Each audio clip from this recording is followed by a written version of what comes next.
Hi, my name is Renee Safrata of Renovations. At Renovations, we work with CEOs and their senior teams, as well as women in top-tier leadership positions.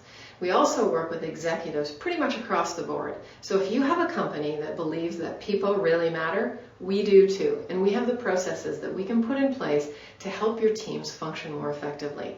We focus on the strategic objectives of the company and how engagement can increase across the board. That means that you'll have greater buy-in and greater alignment to all of the results that you need to get this year.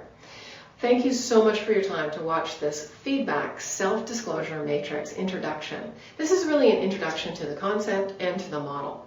And we really believe that it is a critical tool to have in your toolkit so that you can be successful. Dr. John Eggers of the University of Western Ontario in the Institute of Entrepreneurship, Innovation and Growth did a study on 120 entrepreneurial companies.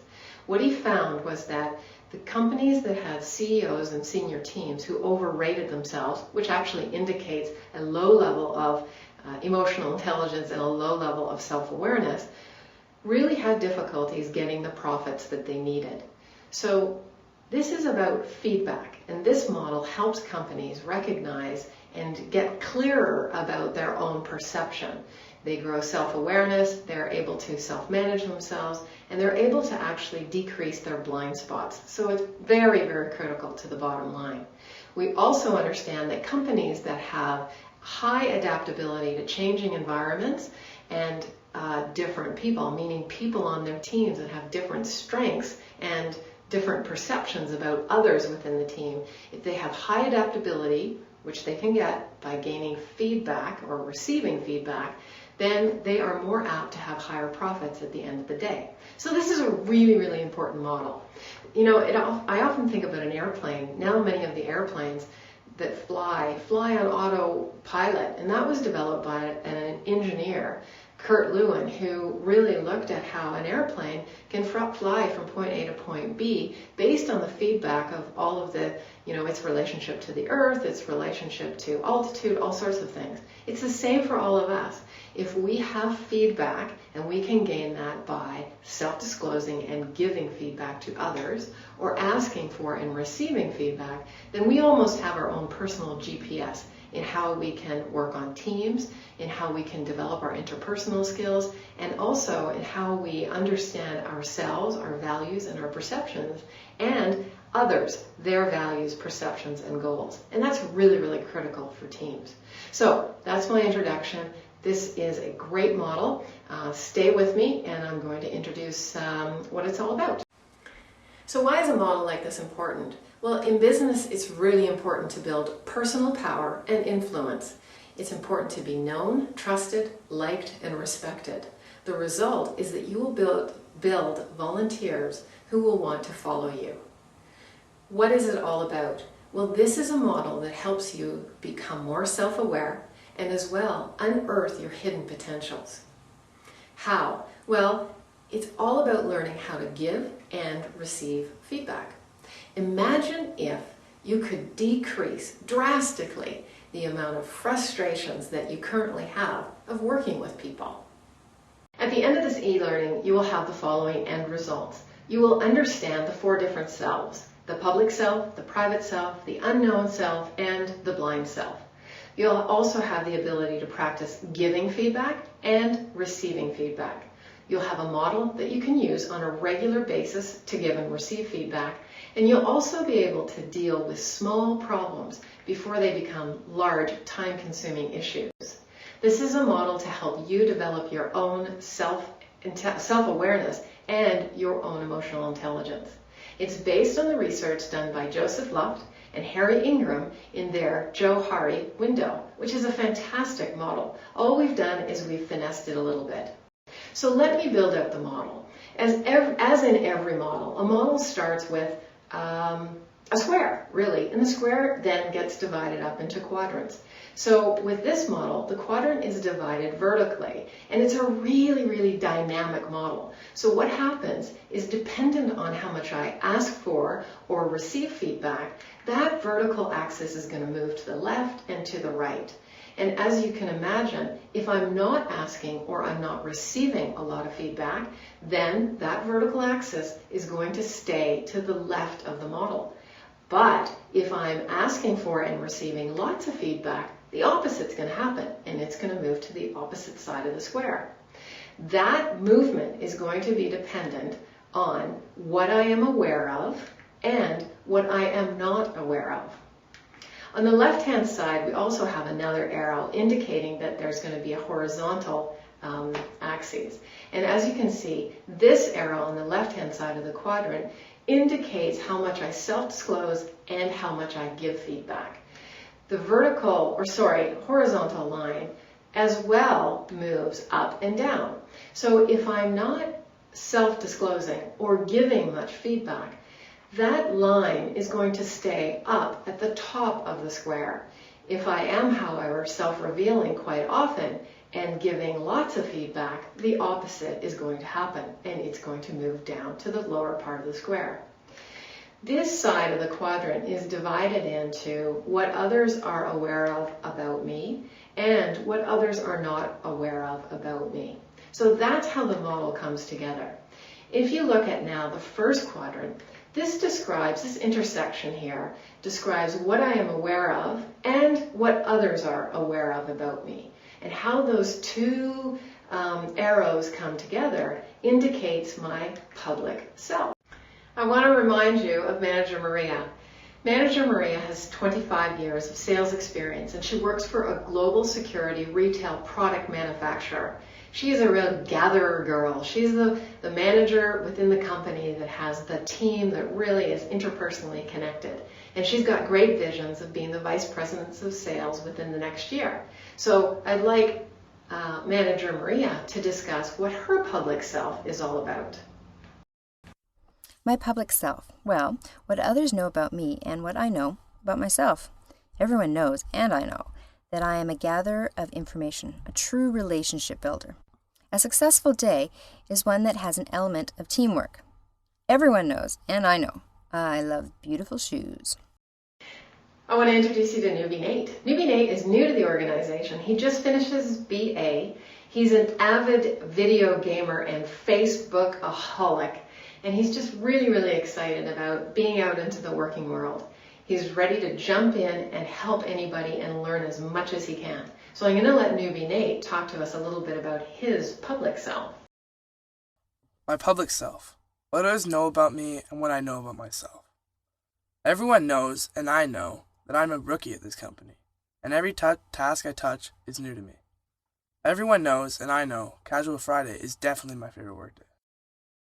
So now that we've discovered the public self quadrant, let's take a look at the private self quadrant. The private self quadrant is based out of what I know about myself, but what others don't know about me. So let's let Manager Maria and Newbie Nate tell us about their private selves. My private self, well, what others are not aware of about me and what I know about myself. Others do not know, at the end of the year, I want to be promoted to the Vice President of Sales. I want to live with my family in a contemporary design home in New York City, and I want to produce my first small play. My private self. Others do not know, but I know. I am very creative and technically savvy at the same time. They also don't know that my organizational skills are terrible. So now let's look at the feedback self-disclosure matrix, the quadrant called the blind self. This is my favorite. This is the area where I don't know much about myself, but others know about me. And I tell you, this is really a really critical area of the quadrant, because I can learn so much if others tell me things that I don't know about myself. I can really course correct my behaviors and be a better team player. I remember once someone told me that when I'm facilitating and I'm making presentations, that I furrow sort of my forehead area. And I was listening to them thinking they were going to say, Renee, that is really ineffective. But the opposite happened. They actually said, you know what? That's a really effective behavior because it engages people. So that was part of my blind self that I needed to know in order to continue being effective. So consider, what are Manager Maria and Newbie Nate's blind selves? My blind self, well, what others are aware of and what I am not aware of.